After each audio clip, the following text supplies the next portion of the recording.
So thank you for uh, inviting me for this session.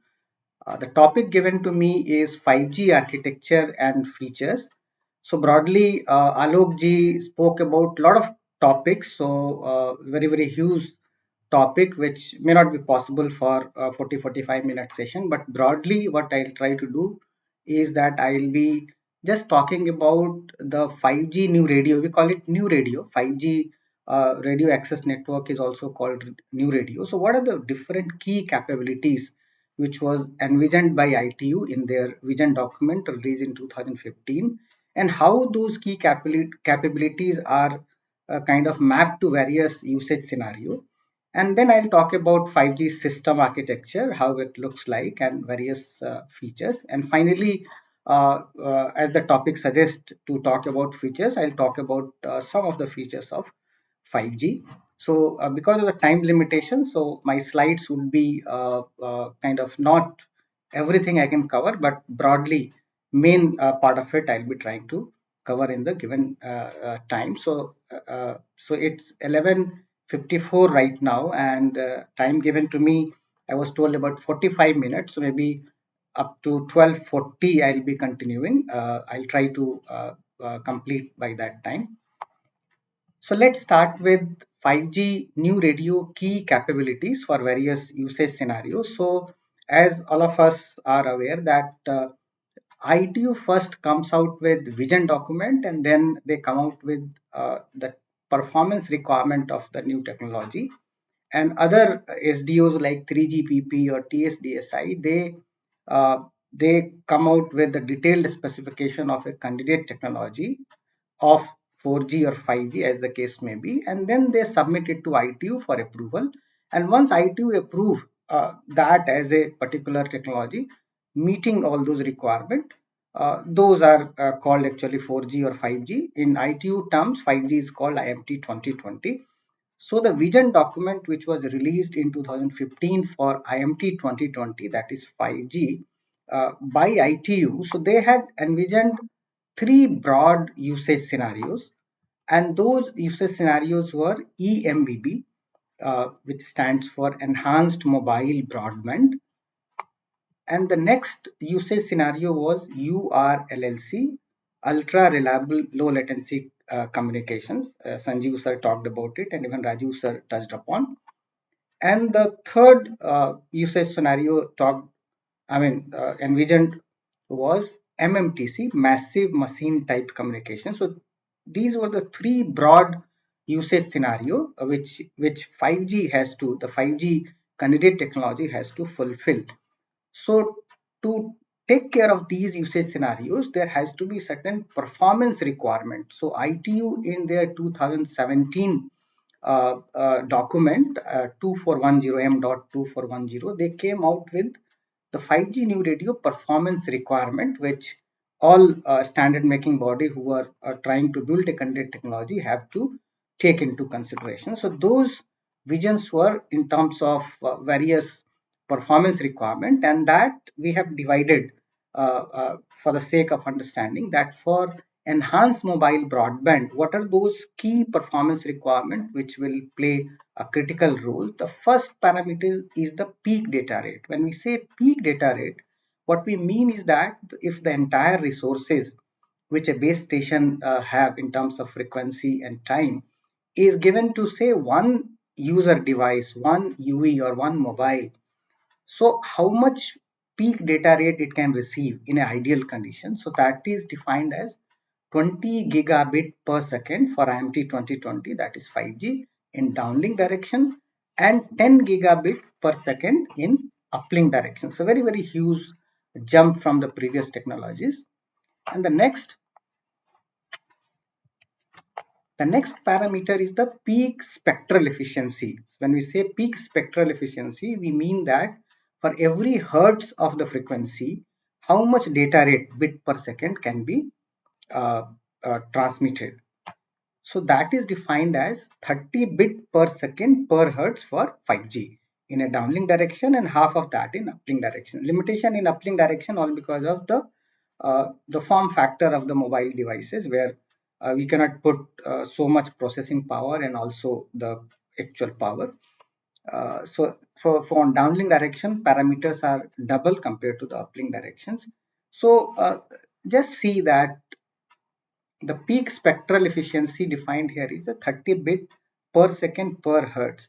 So let us see if a 100 megahertz, suppose the operator is given 100 megahertz, then how much peak data rate it can achieve. So Rajiv sir was talking about the trial where he said that in mid band with allotted 100 megahertz band, uh, operators were able to have a peak speed of 3 Gbps. So it is coming from this. If you multiply this 100 megahertz by 30, you'll get 3 Gbps.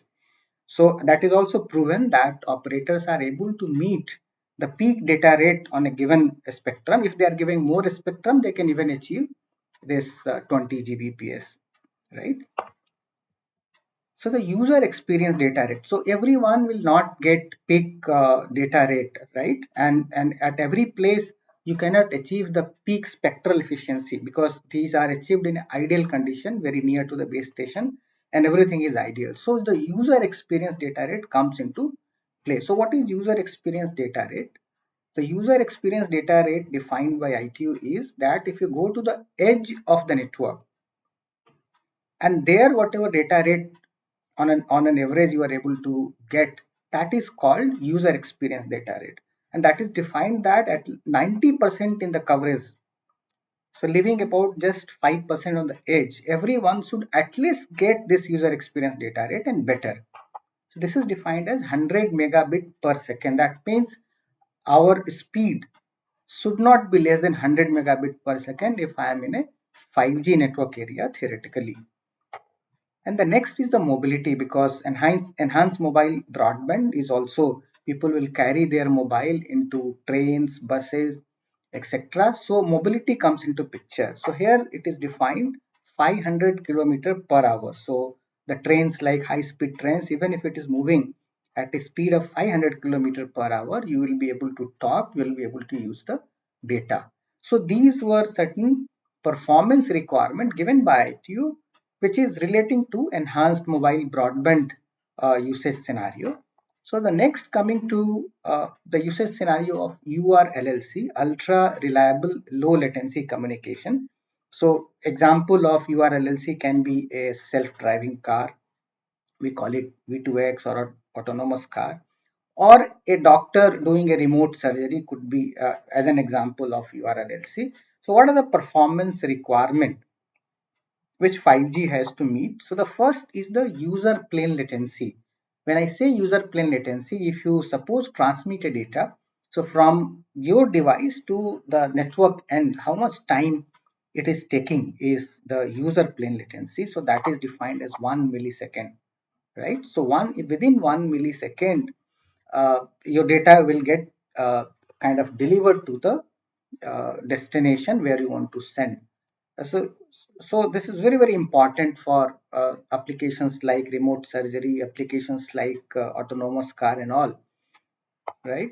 The next is the control plane latency. What is control plane latency? The control plane latency is nothing but when your mobile is in idle mode and you are trying to use that mobile for data. So from idle mode to active mode, whatever time it takes is called control plane latency, and uh, the ITU has defined that as 20 millisecond, and they have said that the standard making bodies will try to further improve it while designing the candidate technology. And reliability has to be very, very high, because if a doctor is doing a remote surgery, reliability of the network becomes very, very critical. So it has to be ultra reliable, and there has to be no mobility interruption, 0 millisecond mobility interruption. If you are moving from, say, one base station to other base station, we call it G node B in 5G, one G node B to other G node B, or one new radio to other new radio. And the third important usage scenario is the MMTC. So 5G is also called kind of a technology for objects machine, because a lot of sensor would get connected, a lot of IoT devices will get connected for applications like smart cities, uh, industry 4.0, etc., where a lot of sensors and such equipments will get connected. So for that, what are the different requirement? The first is the connection density. So what is connection density? Connection density is like in a 1 square kilometer of area, how many such IoT sensors or devices would get connected. So it can support 1 million devices per square kilometer. That is 10 lakh devices per square kilometer. And the second requirement for MMTC is the energy efficiency. So Rajiv sir talked about energy efficiency. All because why energy efficiency is important for MMTC? Because these sensors would be installed in a very remote area, maybe in a agricultural field, maybe in a basement, and those will be powered by a battery, right?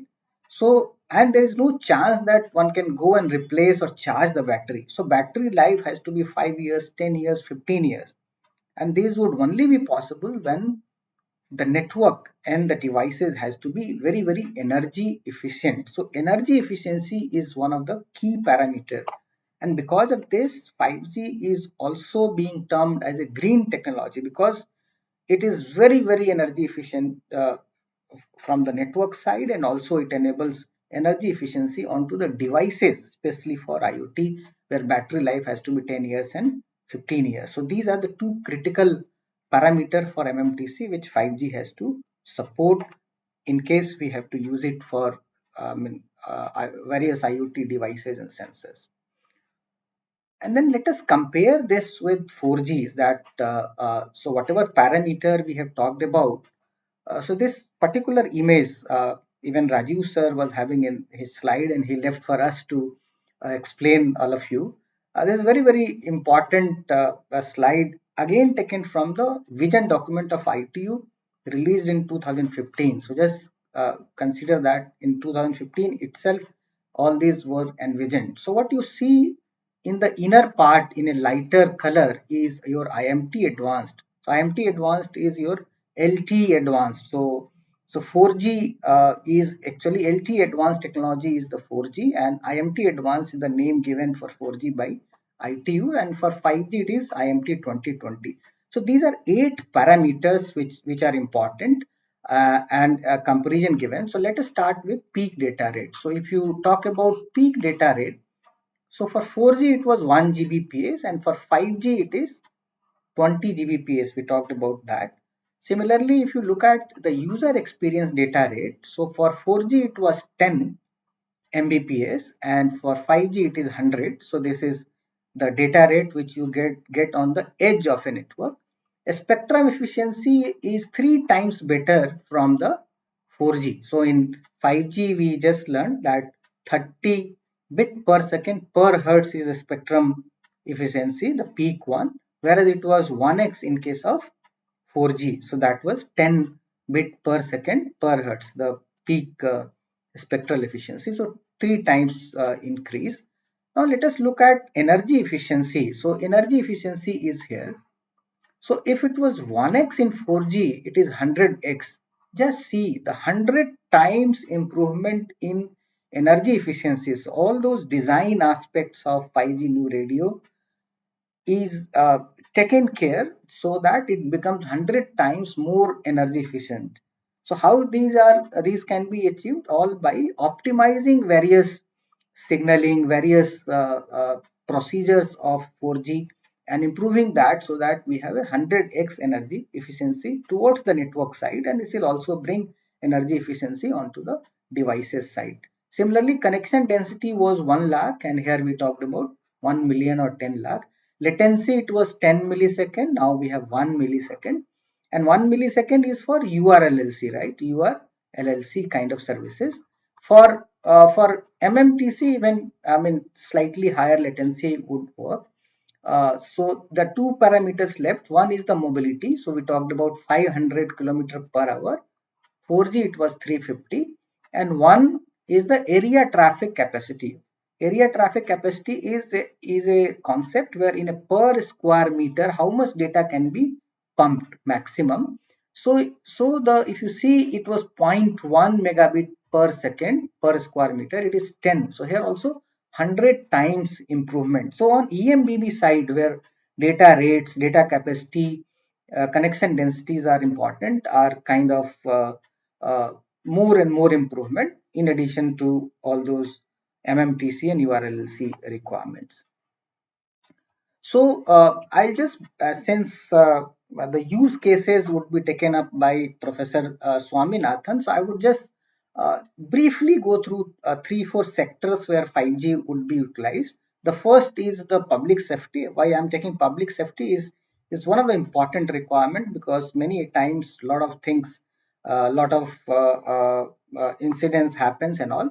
So so 5G is supposed to be used for faster deployment of emergency services in case of any accident. And also we are talking about various kind of sensors, connected sensors, in case we deploy sensors, connected sensors in hilly terrain. So any untoward incident, natural incident which is happening, I mean, we can get a warning in advance, and we can prepare and take certain actions so that the loss of life and loss of property is minimized. You cannot make it zero, but we can definitely minimize in case we are able to put such sensors onto all remote areas or hilly areas.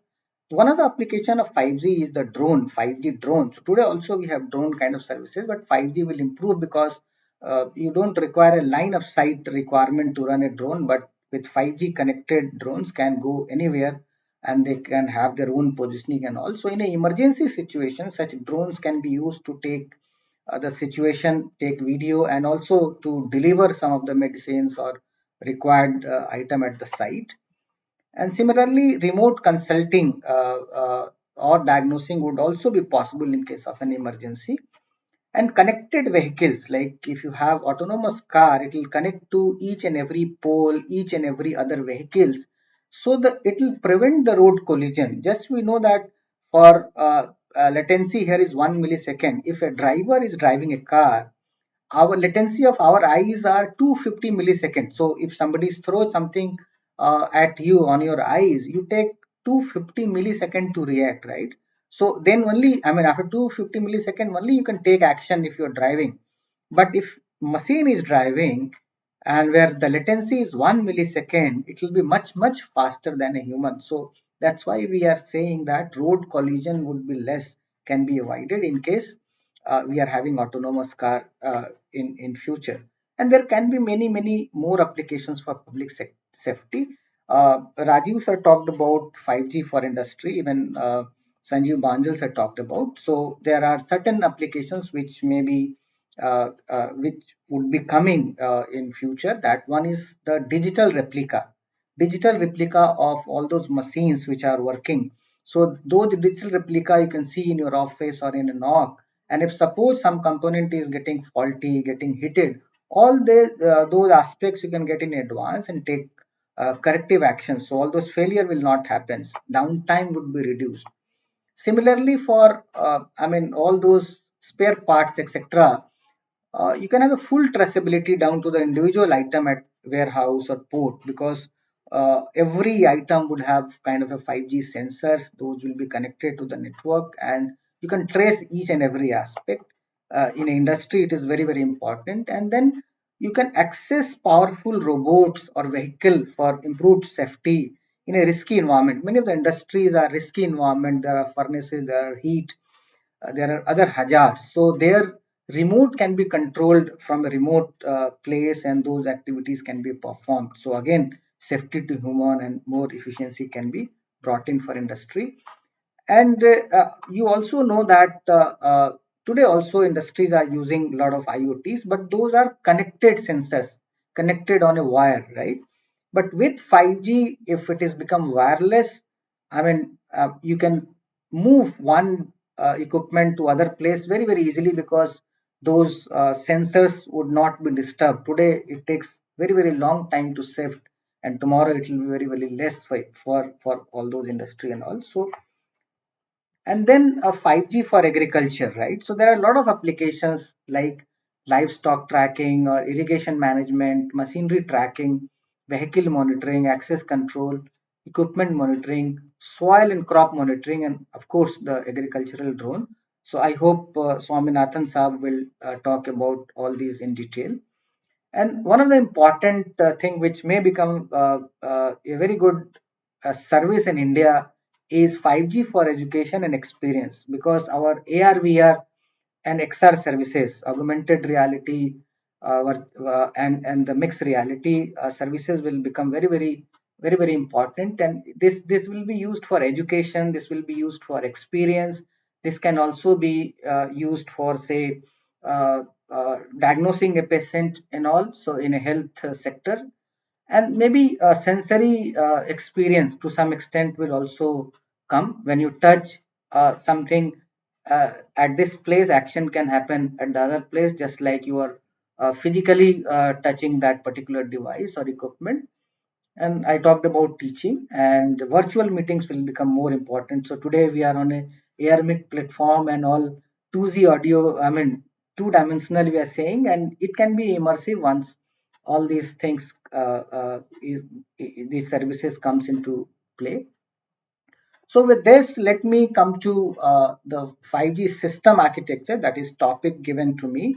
So it's a very complex topic. What I see that in the audience, we have many people from telecom service provider. I saw that officials from Airtel, Geo, VI, etc., BSNL are there. And I also saw that there are many CSC really in this session, and there are many consumer groups I see, and there are some students also I saw.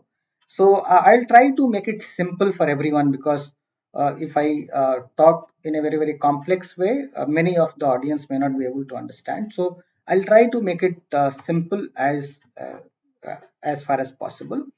So as in every telecommunication system, so 5G system, this is a high level 5G system diagram. So where you have the user equipment, very important. User equipment can be a mobile, can be object, can be a machine, although in this figure we see only a mobile device.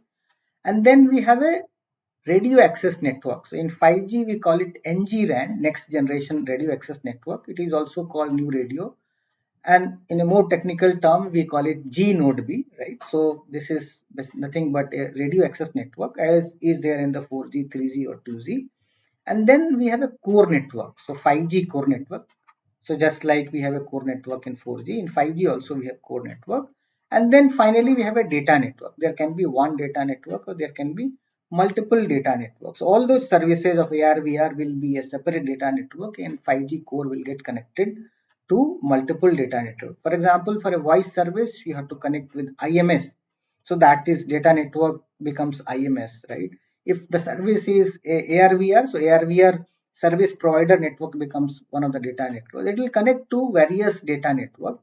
So the complete from user equipment, RAN side, radio access network, core, all put together, we call it 5G system. So we have a core, we have a RAN, we have a data network, we have a UV, and combinedly these are called 5G system. So the 5G system is designed in such a way that it connects virtually everyone, all human being, and everything together, including machine, object, and devices. So let's look at architecture. So architecture of 5G is called service-based architecture. I'll talk about why we call it service-based architecture. So the key network functions are all these. So I may not be able to explain functionality of each and every network element in such a limited time, but in case you are interested, I have put a lot of educational video on the YouTube channel. You can just search with my name. You'll be able to get that. What I want to explain is that in 5G compared to 4G, 3G and other technologies, so here the design is such that the user plane part has been completely segregated. Even in 4G, user plane and control plane was mixed up. In 5G, they have all I'm completely taken up user plane. When I say user plane, what I mean is that the user traffic. So there are two kind of traffic. One is the user traffic, the data which a user is transmitting or receiving, and second is the control signaling. We are managing the network, and all those controls are happening on control. So all those control elements are completely separated out. So what you see in this diagram, The upper part is your control plane and the lower part is your user plane. So this is completely separated. So what happens with separation is that now the user plane part. So what is your user plane part? Your user equipment, your radio access network, that is your G node B, and this we call it user plane function to process your data, and then finally it goes to a data network. So the user plane now can be located near to the user. That means your control plane can be located at a centralized location or regional location, but your user plane, so what we see in the field is a base station. Now, along with the base station, for a cluster of base station, you can also deploy UPF and the services. For example, if I talk about a service, ARVR service being a company has come out with some gaming on ARVR in Patna, suppose. So they would like to deploy their services in some cloud at Patna so that the 5G customer in Patna can enjoy that particular service with low latency. So unless you deploy this, all these user plane at Patna in that locality, you may not be able to see that services running smoothly. So for that purpose, the separation of user plane comes into picture. The next aspect is the service-based architecture. In earlier architecture, every network function will talk to each other on a specific protocol, right? We call it reference point architecture. So there will be a reference point between each and every network element, and there is a specific protocol. In case of a service-based architecture, all these networks talk to each other on an API, right? Application programming interface. Those who are in IT field will understand, and it becomes easy because you don't need to have implementation of different protocol for different thing. So it's a single API interface on which a network function can talk to any of the other network function. And with within I mean inter planes, like from between control plane and user plane, it is still point to point few of the point, but in the control plane it is all API based architecture, and that's why we call it service based architecture, right? And even the outside application, for example, there will be need to connect your OSS, operation support system. There may be a need to connect your BSS, business support system. There would be need to connect the third party services. So all those services also gets connected through this network exposure function on API, right? So that also becomes a very standard connection. So I mean very standard way third party applications can also be deployed. And the next important aspect is the disaggregation of hardware and software. So earlier, when you buy a network function from say Nokia or Ericsson, you are tied up. You have a purpose-built hardware and software. Here, you can buy the hardware part from any vendor and software of this network function from any other vendor. That means on a COTS, commercially of the self hardware, you can deploy these network functions. And this will also allow you finally that your network can be deployed in a virtualized or cloud infrastructure, because now you have disaggregated hardware and software, so you can deploy this on a cloud infrastructure also. So this is a broad concept of 5G service based architecture, and because of that it enables a lot of other services. So now 5G also supports, like 5G core can serve for non 3GPP access. What is non 3GPP access? So if you all those network architecture which I talked about, those are part of 3GPP specifications, right? But there are certain, for example, a wireline or landline communications which you have, or in US you have residential gateway, cable residential gateway, right, or broadband residential gateway. Those are working on some other standard, not on 3GPP standards. Those are called non 3GPP access. So 5G network can be used to connect these accesses also. So you have a 5G new radio access, and even non 3GPP access can be connected to 5G core. So what will happen? Your device, suppose you have a mobile device, your mobile device can be connected to 5G network, one directly through the 3GPP access, that is the G Node B or the new radio on the standard interface. But if you have a non 3GPP access available, there also your device can connect and it will get connected to the 5G network. So this could be untrusted and this could be trusted. When I say untrusted, what I mean is, suppose the 5G network is by say Jio and this particular network is from Airtel, right? So you can connect through this non 3GPP access of Airtel and get connected to the Jio 5G using that particular user equipment, 5G user equipment enabled for this. So this is called uh, 5G core network with untrusted non 3GPP access. The other case is that you have an trusted non 3GPP access, meaning that the same operator in the same PLMN you have certain residential gateway which is not 5G or 3GPP compliant, but it can get connected to the 5G core. So here also in a similar way, your user equipment can get connected to the 5G radio, or it can also get connected to other gateways, other non 3GPP access, that may be a cable residential gateway or a broadband residential gateway, and get connected to the 5G. So this is also part of release 16 of 3GPP 5G specifications. Now the wireline, I talked about wireline, that the wireline 5G access is also possible. There are two ways. One is that there is a concept of 5G residential gateway. A residential gateway can be built which gets connected to the 5G network, one through the radio and other through some fixed line on a fiber.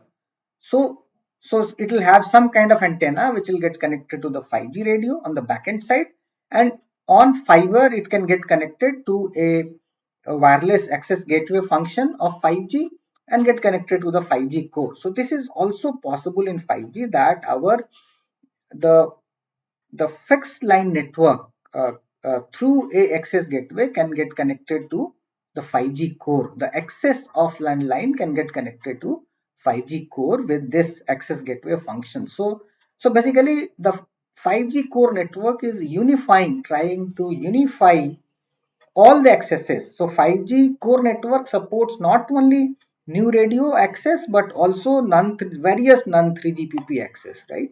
So it will unify your core network. Now the next concept is ATSS. So this is also has come up in release 16, wherein so today also when I make a voice call at home, it goes through the Wi-Fi network, right? That you're offloading the traffic through the Wi-Fi which you have at your home. So there also there is a concept of trusted one and untrusted one. When I say trusted one, suppose I have a fiber connection from Jio and also mobile connection from Jio. So the mobile connection of Jio will consider the FTTH of Jio fiber as a trusted network because it is coming from the same operator and same PLMN he may be using. But if I have say fiber from Airtel and mobile from Jio, so mobile Jio will consider that as untrusted. So today also from the both trusted and untrusted, you are able to make voice call even in 4G.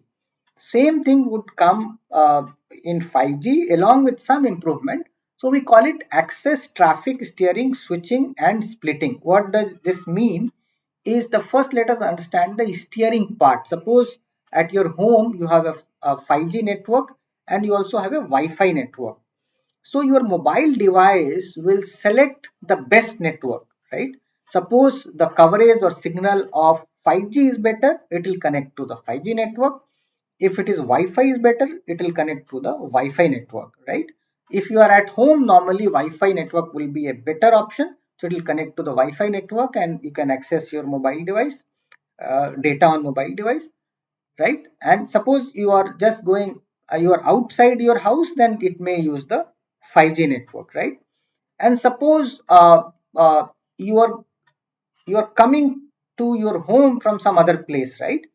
And you are on a call, so you are on a 5G network, but when you enter in your home, your Wi-Fi network will start coming. So what it will do, it will hand over. So we call it switching. The second concept of switching, where it is handing over from 5G to Wi-Fi. Similarly, if you go out of your home and you are talking on Wi-Fi network, it will seamlessly hand over to the 5G network. So seamless handover. The first one was the best network selection. Second one is the seamless handover. The third is the splitting. The data which you are trying to use on your mobile can be splitted and can be 5G and Wi-Fi network. Both can be used, right?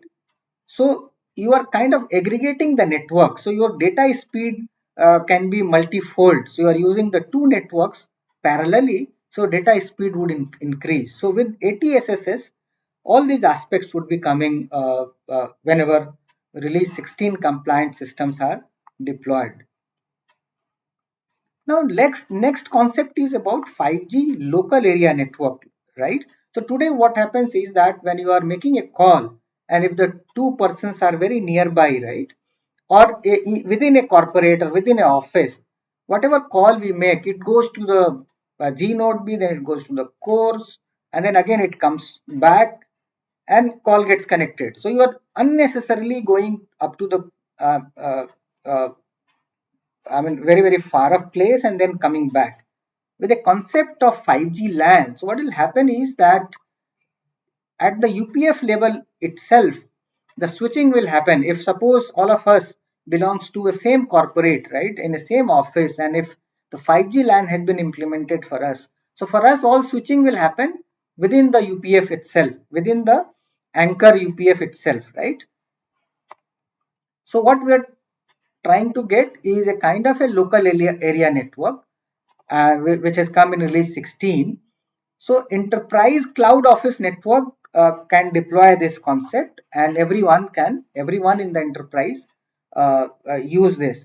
So there are two things happening. One is that sir also talked about private 5G network. So for all use cases, you don't require a private 5G network. You can rely on even 5G LAN, exclusive G Node Bs and UPF for a enterprise installed in your premises, and you are using it. So it's being offered by telecom service provider. You don't need a private 5G for such applications. So 5G LAN will come definitely a very, very useful service in upcoming times. Now with this architecture, very in a very short, let me talk about various features. So I have still 20 minutes. So I'll talk about various features of 5G in a very, very short and lucid way, so that everyone is able to understand. The first thing I want to talk about the frequency band supported in 5G. We talked about that various usage scenario, various sectors would be using the 5G. So those services can only be deployed when we have a support of various frequency bands in 5G, right? For example, suppose I have to deploy sensors in agriculture field, remote area, or in a basement. So I require a deep coverage, right? So for deep coverage, the frequency band required is a lower frequency band, because lower frequency band have less attenuation. It can go higher distance. As Rajiv Sinha sir told that using 700 megahertz, some of the operator have tested the coverage up to 40 kilometer in a line of sight environment. But if you have certain obstruction, still you will get a good coverage. You can get a coverage in a basement, in a factory and all. So wherever there is a sensor network or the rural areas, you require a kind of a lower spectrum, right? So that you are able to reach to those sensors, network is able to reach to those sensors. So you require a lower part of the spectrum. If you need a capacity, so in urban area, you require a kind of a mid-band frequency, so that you can have some kind of capacities, and your network size or the cell size is smaller, you deploy more number of such cells.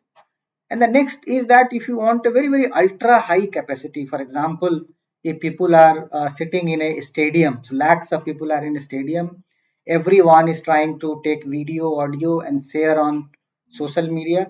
So the requirement of the bandwidth is very, very high, because everyone is trying to send video, etc.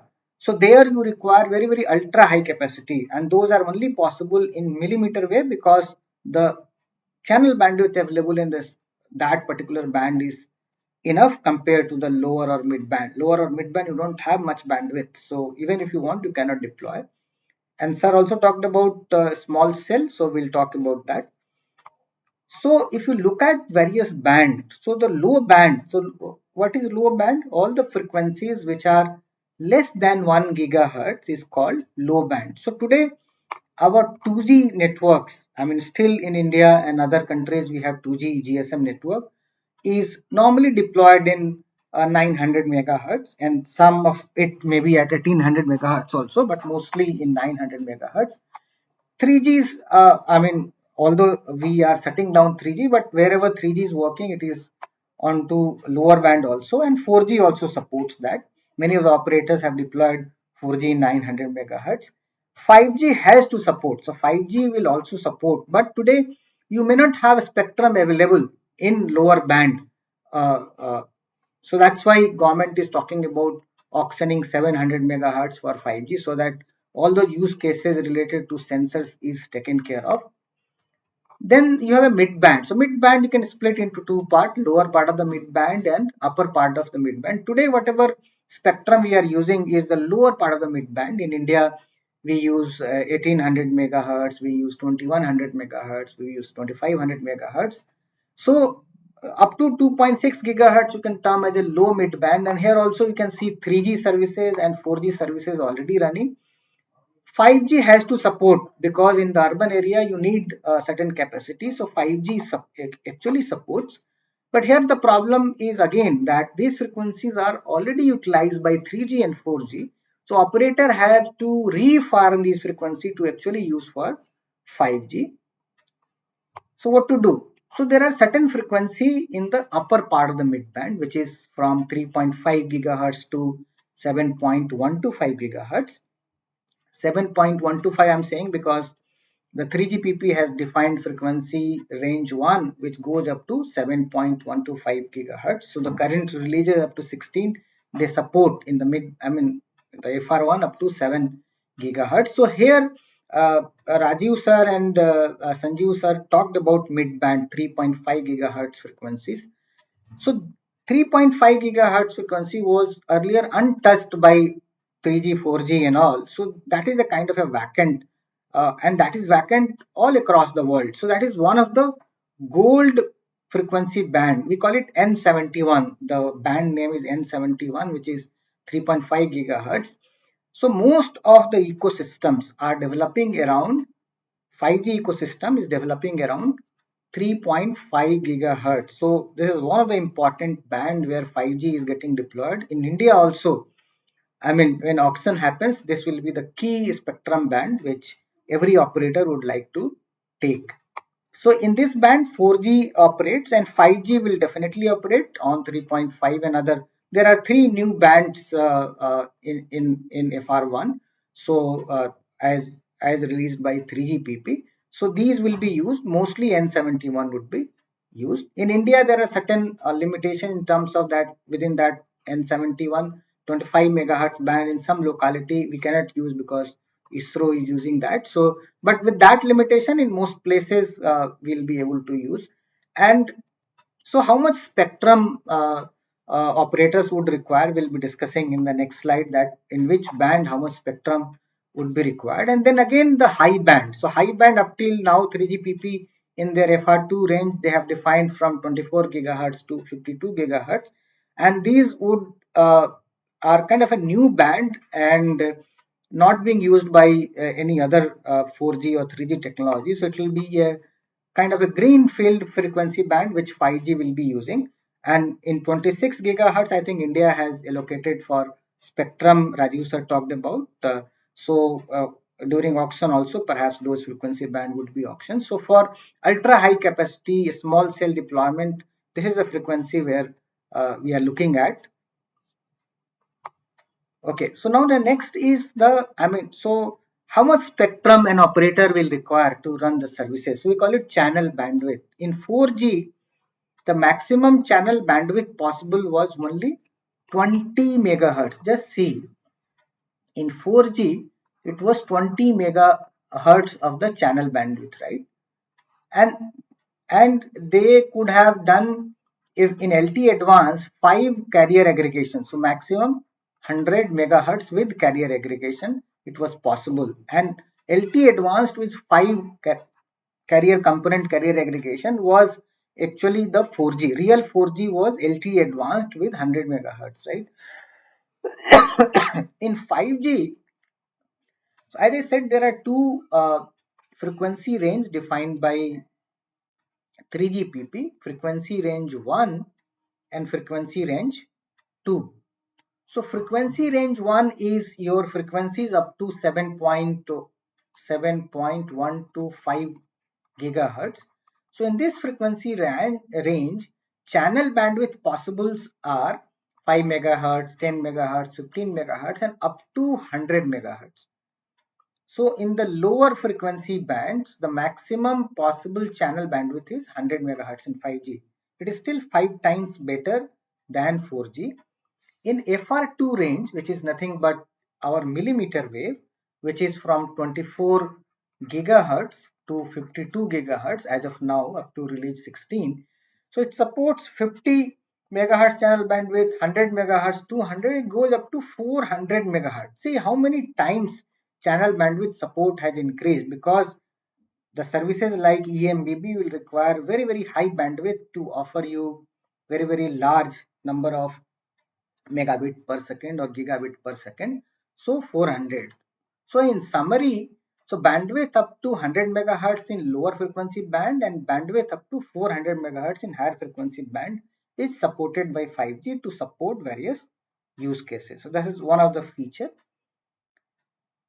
The next is about the carrier aggregation. As we saw that in 4G, LTE Advanced, that is release 10 of 3GPP, was supporting 5 carrier component aggregation, and so maximum possible bandwidth was 100 megahertz in 4G. In 5G, you can aggregate 16 carrier.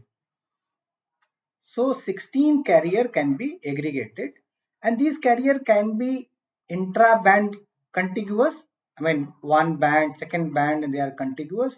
There can be intra-band non-contiguous. That means in the same frequency band, some carrier component is here, some component carrier here, and you can also use inter-band non-contiguous. So there is one carrier component here, and other is here. So one is frequency band A. So all kind of permutation combination of frequencies, available frequencies, carrier aggregation would be possible. And we are saying that theoretically 16 carrier can be aggregated. So as we saw that 400 megahertz is the channel bandwidth. So 16 such carrier aggregation. So you can achieve a very, very high channel bandwidth, right? So today up to release 16, they are saying that carrier aggregation up to 1.2 gigahertz total channel bandwidth is possible. Going forward in release 17 and 18, this will be further enhanced, and all those aspects will be taken care by 3GPP in the upcoming releases. Now the next concept, very, very important concept, is of bandwidth part. So let me just explain you that in 5G your devices, all of us are having 5G devices. So our 5G devices have to support 20 megahertz, right? All your devices, all your devices has to support 20 megahertz bandwidth, because 4G supports 20 megahertz, right? So whether you use a particular high speed data or not, every time you are using the 20 megahertz channel bandwidth in your devices. So it is not energy efficient concept in 4G, right? So in 5G, since very, very large channel bandwidth is supported, so there is a concept of bandwidth part. Although your device may be supporting say 400 megahertz of bandwidth, channel bandwidth, but it may not, it is not required to use it the entire 400 megahertz all the time. So it has a concept of bandwidth part. So part of the bandwidth it can use. For example, if suppose somebody is just doing a internet access, just browsing, so maybe it can use a bandwidth part 1 which or 2. uh, See here, say bandwidth part 2, which is very small, right? And and suddenly suppose the user want to do a video streaming, where data required is more, so it can use a larger bandwidth part, right? So within the same channel bandwidth, you can have four bandwidth part as per the specifications. So I can have four different uh, megahertz of channel bandwidth and the devices. So this way your devices will be energy efficient. It will use channel bandwidth to the extent it is required. Similarly, there is a concept of numerology in 5G, wherein you use different kind of subcarrier spacing. So one carrier component you can use numerology 1, other you can use numerology 2. So in different usage scenario, you have to use different numerology. So that means a single device will be able to access various use cases. One may be related to EMBB, other may be related to URLLC and all, using the different BWP within the device, right? So these are the aspects, and one of the important aspect is for IoT sensors, because those have to be very energy efficient. So those devices, IoT sensor, are not required to be manufactured supporting the entire 400 megahertz. Suppose it has to support only 5 megahertz. So that particular IoT chipset will be designed only supporting 5 megahertz, right? And that too within 5 megahertz. I mean, very efficiently it can use the network, right? So it has not to waste energy on a larger bandwidth, because the data requirement in a IoT sensor is very less. The coverage requirement is important. So those devices can be less complex, less costly with this concept. So in summary, uh, I mean, with bandwidth part, support of reduced UV bandwidth comes into picture, and that brings energy consumption less, supports different numerology, and supports even non-contiguous spectrum, right? And then also support the forward compatibility. So that is the concept of bandwidth part. Now coming to uh, the concept of massive MIMO, beam forming and beam steering. So as we were discussing that 5G can use millimeter wave, right? So if you might have seen various antenna on various tower like this. So if you see the size of the antenna is like this and a bigger one, right? And it may contain, actually, in fact, it contains about 8, 9 uh, small antenna elements inside it. The size of these antenna depends upon the lambda wavelength, right? So wavelength of lower frequency are higher, wavelength of higher frequencies are very low. So when you say millimeter, basically we are saying that our lambda of millimeter wave is very small in some millimeter, 1 millimeter, 2 millimeter, half millimeter, and so on. So basically, then the ability to have large number of antenna element in a small area. So if you see this, within very small antenna panel, I can have thousands of antenna elements, right? Thousands of antenna element in each sector, right? So that's why we call it massive MIMO, because there are massive number of antenna which I am able to design within a very small form factor, right? So what benefit I'll get out of it? I'll be able to, the second aspect is that how you can steer those antenna element, right? So let me erase this thing. Okay. So what you'll be able to do is that you can control each and every antenna element individually. That will give you that you will be able to form beams like this, right?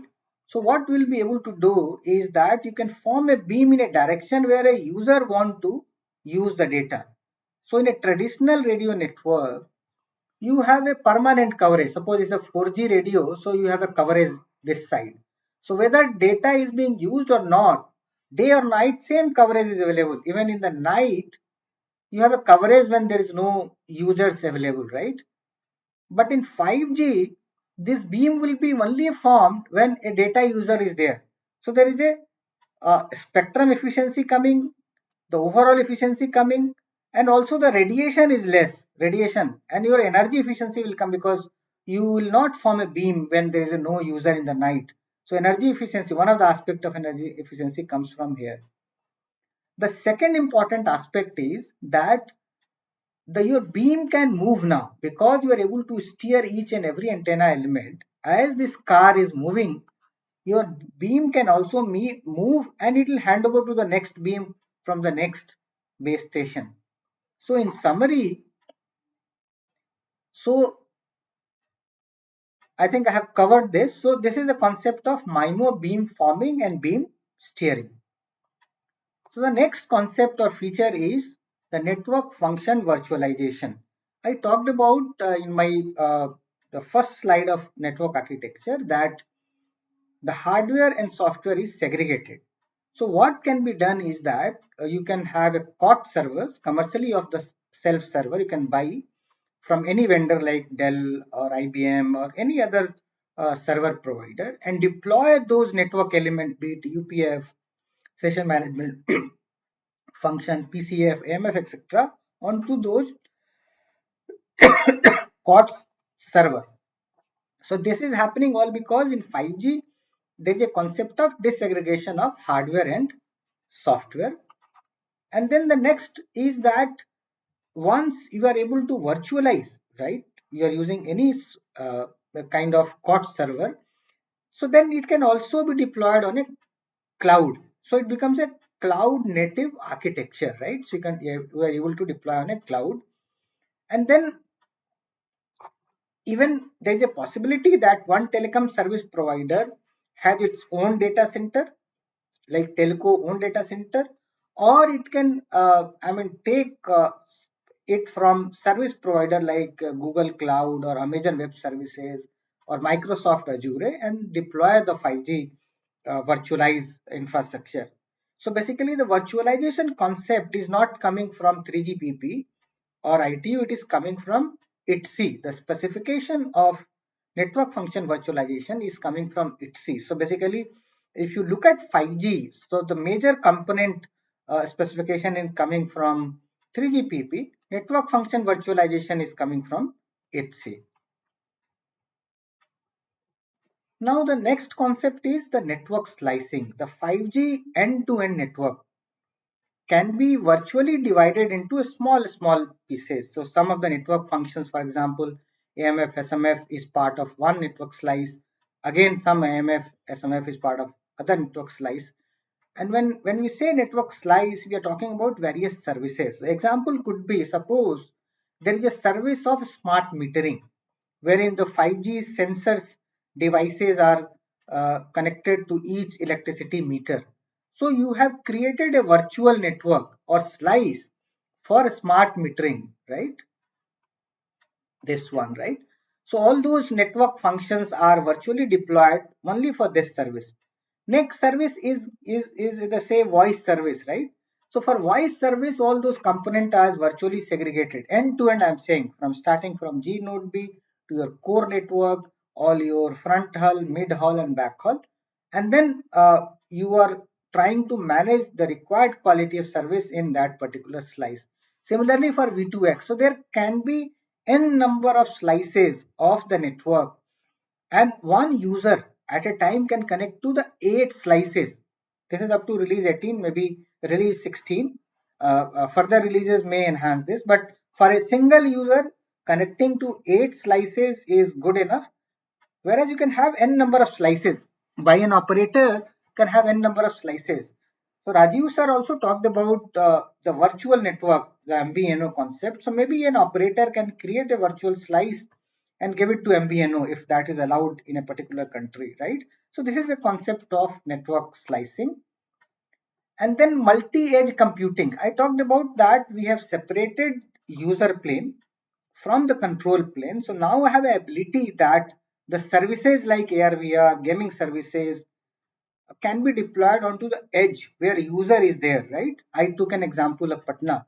So just see that user plane, the wherever UPF is getting deployed, there itself you are having a MEC, multi-edge computing or mobile edge computing services. That may be a gaming, that may be any other kind of service is hosted here, and control part of it gets connected through NEF to the core network for billing, for quality of service, etc. So I mean, if you look at, say, Verizon network, they have tied up with Amazon Web Services and they are deploying such edge computing at various city of US, right? You might have heard in the newspaper. So they are utilizing this concept, multi-edge computing concept available in 5G. Again, this multi-edge computing specifications are coming from ITSI. It is not directly coming from 3GPP. So ITSI specification, all those operators are trying to use. The next concept is small cell. I talked about that. There is a concept of using the millimeter wave. So when you have a millimeter wave, very, very high frequency, 24 gigahertz, 40 gigahertz, and so on. So for such frequency of say 24 gigahertz or 26 gigahertz or 40 gigahertz, your coverage will be very, very small because higher the frequency, more attenuations. Your coverage can be 10 meter, 20 meter, or maximum 50 meter, right? That means your coverage area is small. So we call it small cell. So what will happen? That every nook and corner you have to deploy cell. So in this picture, you see that these cells are deployed on an electricity pole, right? So sir was talking about street furniture. So there is a requirement to actually have ultra enhanced mobile broadband capacity. You have to deploy a very, very large number of small cells everywhere, in every pole, every possible nook and corner you have to install, right? So that's the concept of small cell. So these are some pictures. So now that you have small cell and very, very dense network of small cell and supporting very, very ultra high bandwidth, so there'll be a very, very high requirement of backhaul. So how to bring backhaul, say fiber backhaul to every electricity pole? And there will be certain places where even you cannot dig and reach there. So to solve that problem, there is a concept of small cell, in the small cell integrated access and backhaul. That means the 5G access itself will work as a backhaul for the next network. Just see this picture I have taken from Samsung website. So this is your small cell. This is your small cell. So your users are here, right? So it is giving coverage to the user. It is also giving backhaul to the next small cell. So there is a device which receives, which is called IAB-MT. And with this bandwidth, it is again transmitting. So users are here. And this works as a backhaul for the next. So you can have 2 or 3 hops. So that means I can bring fiber up to this small cell and I can use IAB concept for the next 2 small cells. So this is concept of integrated access and backhaul in 5G, which again, this is part of release 16. Release 15, it was not there. And some companies have built this like Samsung. So this is again a visual representation of that with concept of IAB, you can actually increase the coverage with small cell, right? A small cell will give you less coverage, but if you use IAB concept, so initially the coverage was this much area. But with IAB concept, the second node here, I'm able to cover this, and third node here, I'm able to cover this area. So even the coverage would increase because this has got very, very high capacity. So that capacity is actually shared between the 3 base stations because the final backhaul is only one, right? So with limitation of the final backhaul, whatever we have, I can have larger coverage. Of course, there will be certain limitation of latency. So 2 hop, 3 hops. So that may not be very, very significant. That's why we cannot have n number of hops. So only we can have 2 or 3 hops. Otherwise, our latency and other requirement will go away. So this is the concept of IAB. So now there is also concept of dynamic spectrum sharing. In suppose for example in India today, operators are not having a separate spectrum for 5G because auction has to take place. But operators have opportunity to deploy 5G onto the existing spectrum using the dynamic spectrum sharing. For example, the Verizon in US, they have utilized their entire 4G spectrum and have deployed 5G along with the 4G on they're using dynamic spectrum sharing. The same spectrum for certain time it is used for 4G, next millisecond it can be used for 5G, or within that frequencies also some frequency resources is given to 4G, some to 5G dynamically, right? So it's a kind of coexistence of a 5G new radio with 4G LTE.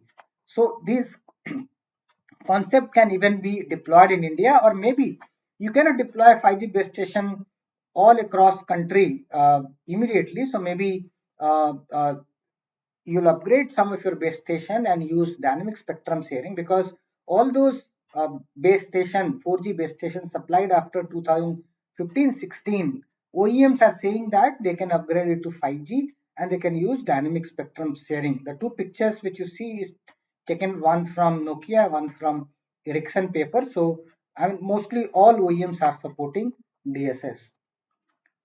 Then somebody in chat box was talking about quality of service. So 5G has got very specific architecture for 5G, which is different or better from the 4G, and it supports quality of service flow with guaranteed bit rate, quality of service flow with non-guaranteed bit place, and even for a delay critical services like time sensitive services, there is a concept of delay critical GBR, and it also follows reflective QoS. I'll not go into detail. If you want to actually read about it, there are sessions created on YouTube. You can find that session by name. You'll be able to get and go through that. And then the deployment options. So there are many I think I'm reaching to end of my slides.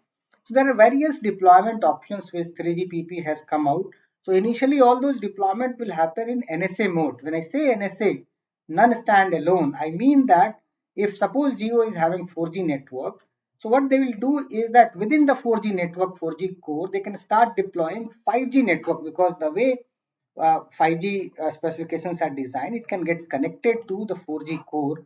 So in hotspot area, you can deploy. So that is called option 3 here, that where your core is 4G and you're deploying 5G radio, the red one, and it is called option 3. Somebody can deploy in a greenfield 5G where you have 5G radio and 5G core. So that is SA kind of deployment, and there are many permutation and combinations. There are 6 permutation and combination you see in the diagram. I'll not go into detail because of the time constraint.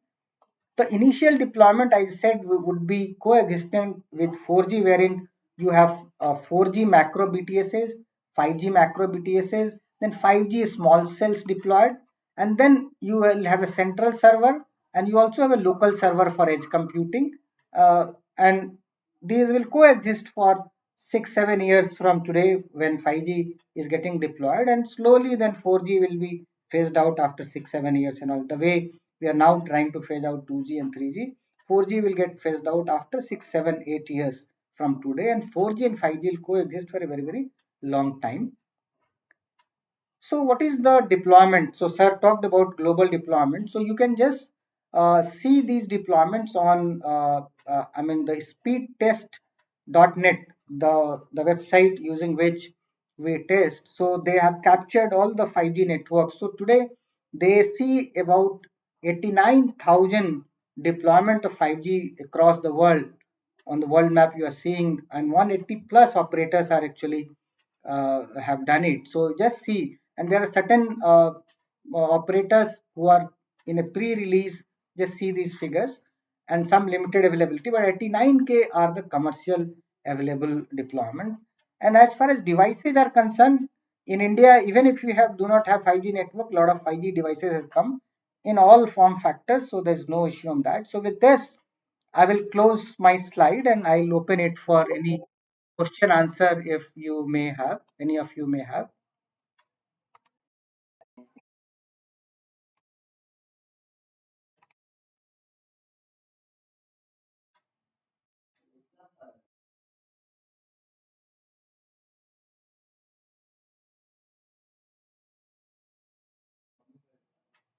So I don't think that, I mean, the chip shortage in every sector is a concern perhaps, but you also might have been reading that there are a lot of efforts being taken by respective stakeholders so that such limitations are taken care of. By the time we deploy 5G in India next year, perhaps those limitation would be less or may not be there. as far as I understand. Yeah, yeah, please go ahead.